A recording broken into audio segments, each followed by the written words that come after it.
హైదరాబాద్లోని కడియం శ్రీహరి నివాసానికి వచ్చారు కాంగ్రెస్ ముఖ్య నేతలు. పార్టీలోకి రావాలని కడియం శ్రీహరి, కడియం కావ్యను ఆహ్వానించారు.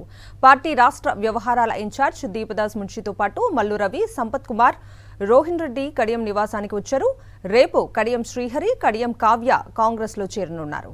ఇక పూర్తి అప్డేట్స్ ని మా ప్రతినిధి రాకేష్ లైవ్ లో మరిన్ని డీటెయిల్స్ అందిస్తారు. రాకేష్, కడియం శ్రీహరితో కాంగ్రెస్ ముఖ్య నేతలందరూ కూడా భేటీ కావడం జరిగింది. ఇన్ఛార్జ్ దీపదాస్ మున్షి, అలాగే ఏఐసిసి సెక్రటరీలు, ఖైరతాబాద్ డీసీసీ అధ్యక్షుడు రోహిన్ రెడ్డితో పాటు ముఖ్యమైన నేతలందరూ కూడా ఈ భేటీలో ఉన్నారు. కడియం శ్రీహరి అలాగే కడియం కావ్య ఇద్దరు కూడా ఈ సమావేశం ఉండడం జరిగింది. నిన్న బీఆర్ఎస్ పార్టీ నుంచి పోటీ చేయమని కావ్య ఒక నోటు కూడా సీఎం కేసీఆర్ పంపిన నేపథ్యంలో కాంగ్రెస్ నుంచి బరిలోకి దింపాలనే ఆలోచనలో కాంగ్రెస్ పార్టీ ఉన్నట్టుగా తెలుస్తూ ఉంది. కొద్దిసేపటి క్రితమే కేకే కూడా సీఎం రేవంత్ రెడ్డిని కలవడం జరిగింది. ఈరోజు సాయంత్రం సీఎం రేవంత్ రెడ్డిని కడియం శ్రీహరి కలిసే అవకాశం ఉంది. రేపు అధికారికంగా కడియం శ్రీహరి అలాగే కడియం కావ్య ఇద్దరు కూడా కాంగ్రెస్ లో చేరే అవకాశం కనిపిస్తా ఉంది. కేవలం ఇది మర్యాదపూర్వక భేటీగా కాంగ్రెస్ నేతలు చెప్తా ఉన్నారు. నిజానికి చాలా మంది పేర్లు కాంగ్రెస్ సంబంధించి వరంగల్ బరిలో దింపాలని భావించినప్పటికీ కడియం కావ్యని బరిలోకి దింపితే బాగుంటుందనే అభిప్రాయానికి వచ్చినట్టుగా సమాచారం. ఇప్పటికే సునీల్ కనుగోలు రిపోర్ట్ ఇచ్చిన నేపథ్యంలో దాని ఆధారంగానే చేరికలను టీ కాంగ్రెస్ వేగవంతం చేసింది. కడియం శ్రీహరిని మొదటి బరిలోకి దింపుతారని రాత్రి భావించినప్పటికీ ఇప్పటికే స్టేషన్ గన్పూర్ ఎమ్మెల్యేగా కడియం ఉన్న నేపథ్యంలో ఆయనని ఎంపీగా కాంగ్రెస్ పార్టీ నుంచి బరిలో దింపితే టెక్నికల్ గా ఇబ్బందులు వచ్చే అవకాశం ఉందని భావిస్తా ఉంది. ఎందుకంటే దానం ఇప్పటికే సికింద్రాబాద్ ఎంపీగా బరిలో దింపిన నేపథ్యంలో ఆయన విషయంలో కూడా ఒక చర్చ జరుగుతూ ఉంది. ఇప్పుడు ఇద్దరు కనుక బరిలోకి దిగితే నెగిటివ్ ఫీలింగ్ వస్తుందనే అభిప్రాయానికి కాంగ్రెస్ అధిష్టానం వచ్చినట్టుగా సమాచారం. ఈ నేపథ్యంలోనే కడియం కావ్యనే వరంగల్ ఎంపీ బరిలో దింపితే బాగుంటుందనే అభిప్రాయానికి కాంగ్రెస్ నేతలు వచ్చినట్టుగా సమాచారం. ప్రస్తుతానికి చాలా మంది నేతలు చేరే అవకాశం కనిపిస్తా ఉంది. ముఖ్యంగా మేయర్ గద్వాల విజయ లక్ష్మితో పాటు చాలా మంది కార్పొరేటర్లు కాంగ్రెస్ లో చేరే అవకాశం కనిపిస్తా ఉంది. దానికి రేపు ముహూర్తం ఖరారు చేసినట్టుగా తెలుస్తా ఉంది. దీంతో పాటు 17 పార్లమెంటు సెగ్మెంట్ల పరిధిలో ఎక్కడైతే కాంగ్రెస్ పార్టీ కొంత వీక్ గా ఉందో, ఏ నియోజకవర్గాల్లో కాంగ్రెస్ కు నేతలు అవసరమో దాన్ని దృష్టిలో పెట్టుకుని కాంగ్రెస్ పార్టీ ఈ ఆపరేషన్ ఆకర్షణ వేగవంతం చేసినట్టుగా సమాచారం. ఇంకా చాలా మంది నేతలతో ముఖ్యమైన నేతలందరూ కూడా డిస్కషన్ చేస్తా ఉన్నారు. అవసరమైతే ఏసీసీ నేతలని రంగంలోకి దింపి నేతలతో డైరెక్ట్ గా ఫోన్లు మాట్లాడిస్తున్నారు. కడియం శ్రీహరితో దాదాపుగా వారం రోజులుగా కూడా ఆ ఇన్ఛార్జి దీపదాస్ నుంచి ఫోన్ లో మాట్లాడుతున్నట్టుగా సమాచారం. సునీల్ కన్గూడ్ కూడా వరంగల్ పార్లమెంట్ లో పరిధిలో ఉన్న ఆ సెగ్మెంట్లకు సంబంధించి ఏ నియోజకవర్గాల్లో బెటర్ గా ఉంటుంది, మీరు వస్తే పార్టీలో ఏ విధంగా ఉంటుందనే దానిపైన కూడా సునీల్ కన్గోల్ ఇప్పటికే కడియం శ్రీహరికి ఒకసారి వివరించినట్టుగా సమాచారం. ఈ అంశాలన్నీ దృష్టిలో పెట్టుకునే కడియం శ్రీహరి పార్టీ మార్పుకు నిర్ణయం తీసుకున్నట్టుగా తెలుస్తోంది. ఇక సికింద్రాబాద్ కానీ, ఇటు మల్కాజిగిరి కానీ, అటు చేవెల కానీ ఈ సెగ్మెంట్ల పరిధిలో కొంత కాంగ్రెస్ పార్టీ వీక్ గా ఉంది. ఇక్కడ ఎక్కువ మంది కార్పొరేటర్లు, కౌన్సిలర్లు ఉన్న నేపథ్యంలో వీరిని చేర్చుకోవడం ద్వారా ఈ 3 ఎంపీ స్థానాలు గెలవచ్చు అనేది కాంగ్రెస్ ఎత్తుగడగా కనిపిస్తా ఉంది. అందులో భాగంగానే మేయర్ గద్వాల విజయ లక్ష్మికి సంబంధించి చేరిక దాదాపుగా ఖరారు అయిపోయింది.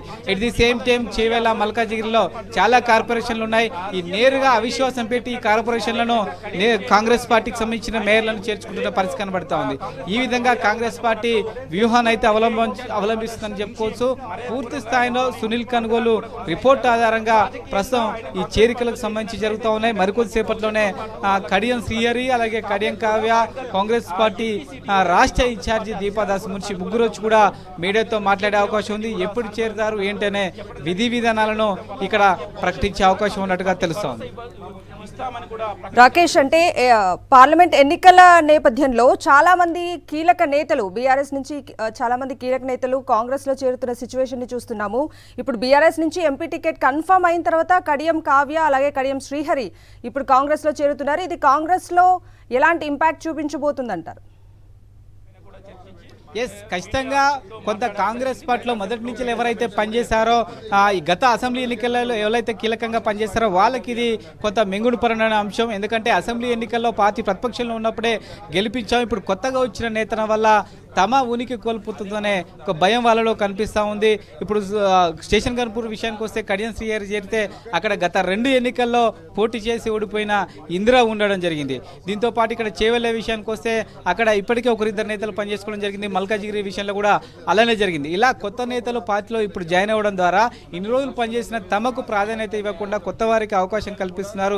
ఇది సరైన పద్ధతి కాదని ఆ నేతలు చెప్తున్నప్పటికీ బహిరంగంగా మాట్లాడడానికి కొంత భయపడుతున్నారు. అధికారం అధికారంలో ఉంది కాబట్టి తమకు ఇంకా ఏవైనా కార్పొరేషన్ పదవులు ఇతర పదవులు ఇవ్వకుండా అడ్డుకుంటారనే భయం వాళ్ళలో కనిపిస్తూ ఉంది. అందుకోసమే ఎవరు బయటకు వచ్చి మాట్లాడకపోయినప్పటికీ ముఖ్యమైన నేతల దగ్గర ఈ అసంతృప్తిని అయితే వెలగప్తున్నారు.